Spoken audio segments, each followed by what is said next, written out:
Hey everyone, it's Melanie Miles, and I just wanted to give you an update with regards to the city's Conservation District Ordinance that is proposed by the city's planning department. So this ordinance or proposed ordinance will be voted on tomorrow, March 29th, 2023 at City Council. And today there is a public comments hearing to be held at 2 o'clock that I am running out the door to try to catch. So just real fast, a conservation district.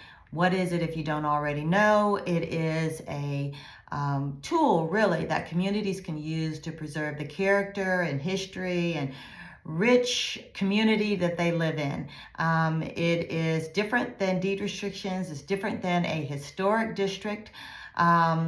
And it can be achieved the way it's intended by the planning department to be a vehicle or a tool to easily or easier preservation of their communities. So there have been some revisions to the original draft provided by or proposed by the Houston Planning Department after several stakeholders, communities, civic clubs, and other organizations weighed in on it. So the city went back, city planning department went back, made some changes, and specifically those things are going to be presented today and voted on by city council tomorrow. So the big change is that, and I'm so happy to see, is that it will specifically provide a pilot for 6 communities that have requested a conservation district. Those 6 communities are Independence Heights, Freedmanstown, Acres Homes, Magnolia Park, Manchester, Pleasantville, and Piney Point. So those communities are guaranteed to have conservation districts, and they will serve as a pilot conservation districts. Now comes what I believe the concerning part about this ordinance. Even though the intent is really greatly needed, I believe that we absolutely need a conservation district for all of the reasons I've already indicated. However, the intent and the language of the ordinance still don't line up. So you can have all the great intent in the world, but if the language of the agreement doesn't match that intent, then there's a problem. What that means is someone can come back later who may not have the same intent, but utilize the exact language of that ordinance, which is now a law, and use it for purposes that were not necessarily planned by the community or intended by the original drafters. So specifically, in addition to being applied to those 6 communities, there is nothing prohibiting the planning department from applying a conservation district to any other community in the city of Houston.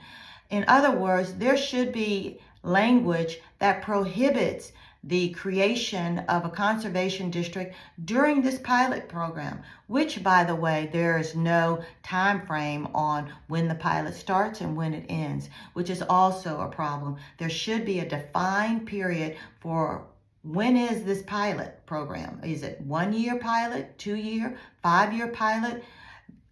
In addition to that, as I said, then the planning department can create these conservation districts in any other community that the planning department desires.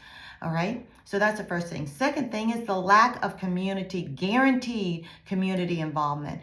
There is a lot of talk about, oh, well, we're going to consult with the community. We're going to allow them to have input as far as the design guidelines are concerned.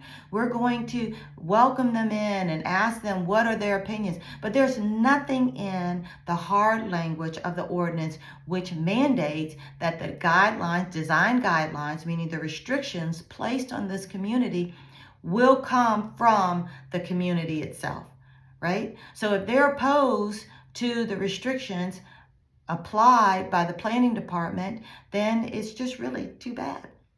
So at least if 51% of the community agrees with that, All right. So there are several things like that. Like I'm going to read you. Only the planning director still has the authority to create a conservation district anywhere in the city of Houston, in spite of creating this 6-community pilot. Okay. This ordinance still gives them blanket authority to create them anywhere.